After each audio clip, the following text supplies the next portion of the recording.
High school was a battlefield, and I was always on the losing side. My name is Carrie, and I was an easy target.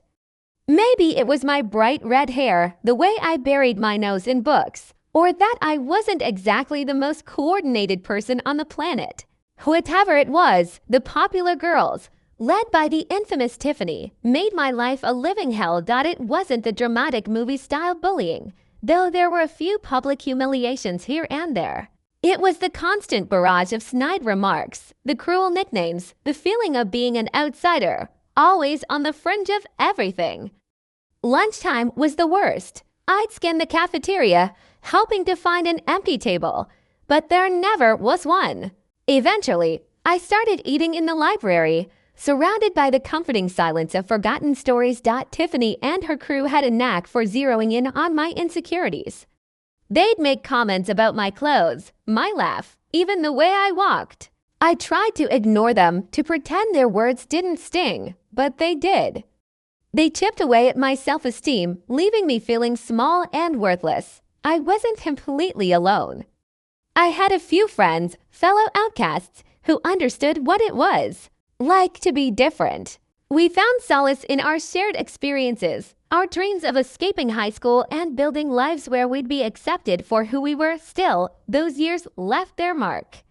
I graduated with a mix of relief and a deep-seated need to prove myself. I poured myself into my studies, devouring knowledge like it could heal the wounds inflicted by those cruel words. I got into a good college, far away from the halls of my personal torment. College was a revelation.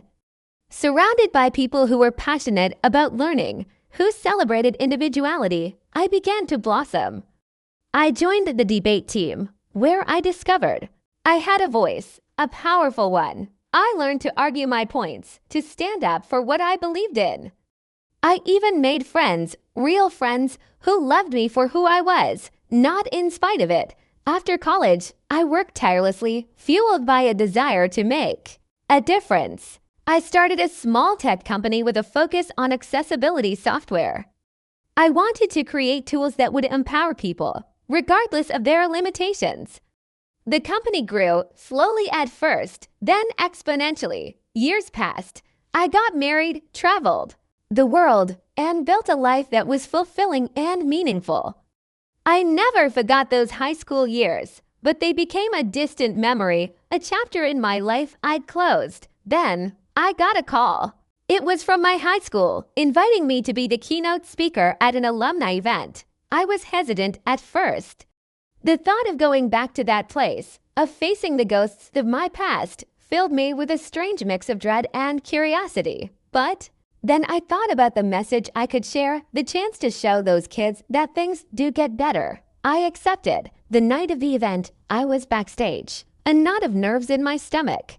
As I waited for my turn to speak, the organizer told me there were a few people who wanted to say hello.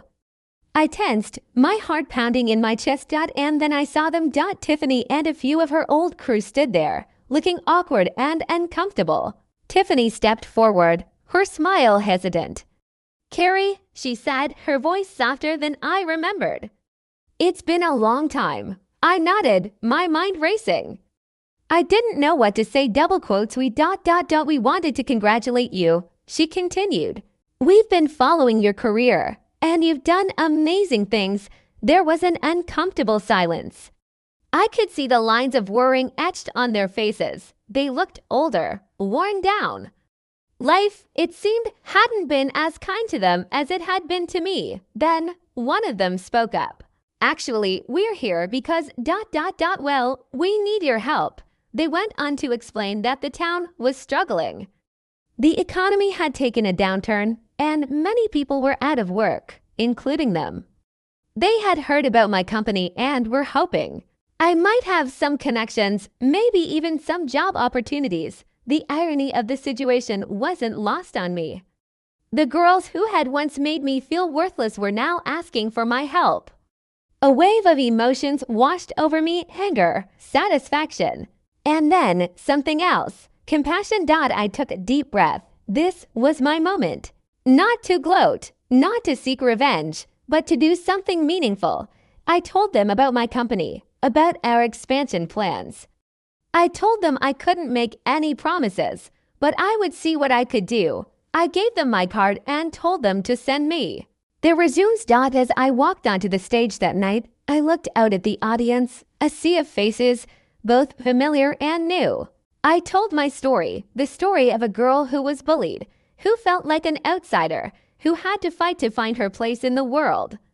I talked about the importance of kindness, of empathy, of never letting anyone dim your light. I didn't mention Tiffany or her friends by name, but they were there in the audience listening. And I knew they got the message. In the end, I was able to help a few of them find jobs at my company. It wasn't about forgiveness or forgetting. It was about breaking the cycle, about showing them that there was a different way to be. I learned a lot that day. I learned that success isn't just about what you achieve, but how you achieve it. That true strength isn't about tearing others down, but about lifting them up. And that sometimes the best revenge is to be the person you always wished you had when you needed one.